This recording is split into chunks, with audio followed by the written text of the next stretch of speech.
धूप की आखिरी किरणें आहिस्ता आहिस्ता उफ़क़ में गायब हो रही थी, जैसे एक छोटे से शहर की गलियों में सन्नाटा फैल रहा हो। एक नौजवान सारा अपने कमरे की खिड़की के पास बैठी थी, जहां से बाहर की दुनिया की रौनक दूर दूर तक ना दिखाई दे रही थी।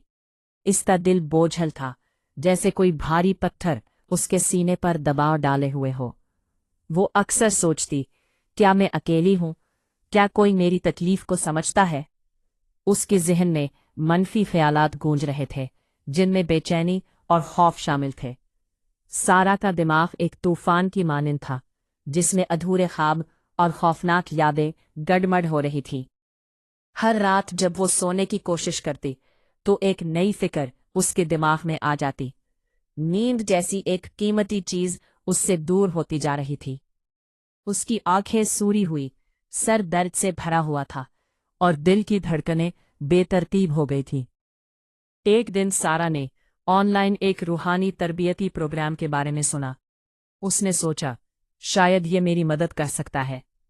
उसने दिल में एक उम्मीद की किरण महसूस की, जैसे चांदनी रात में एक सितारा चमकता हो। वो जानती थी कि ये उसके अंदर की खामोशी को दरियाफ्त करने का मौका है, और उसने अपनी आहिस्ता आहिस्ता हिम्मत जमा की। प्रोग्राम में शामिल होने के बाद सारा ने मराकबा के जरिए सुकून की पहली लहर महसूस की। वो अपने दिमाग को आराम देने की कोशिश कर रही थी, जैसे एक बाग में बैठकर हवा की लतीफ सरसराहट को सुनना। उसने अल्फा स्टेट ऑफ माइंड में जाने की कोशिश की, जहां उसने खुद को आज़ाद महसूस किया। उसके अंदर के ख्यालात ने नरमी से अपनी जगह संभाली, जैसे एक खूबसूरत फूल खिलता है। चक्रास और एनर्जी पॉइंट्स को बैलेंस करने के चंद सेशंस के बाद इसने महसूस किया कि उसकी अंदरूनी ताकत वापस आ रही है। इसके दिल का सुकून बहाल होने लगा और मनफी ख्यालात की कड़ियां कमज़ोर हो गईं। एक नई उम्मीद का एहसास उसके दिल में जाग उठा।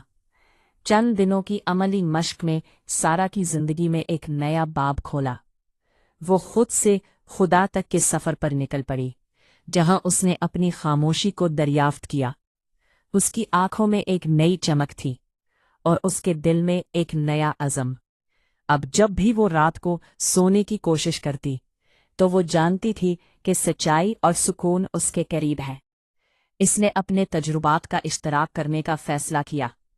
इसने दूसरों को भी रंज व गम से निकलने के लिए इस सफ़र में शामिल होने की दावत दी।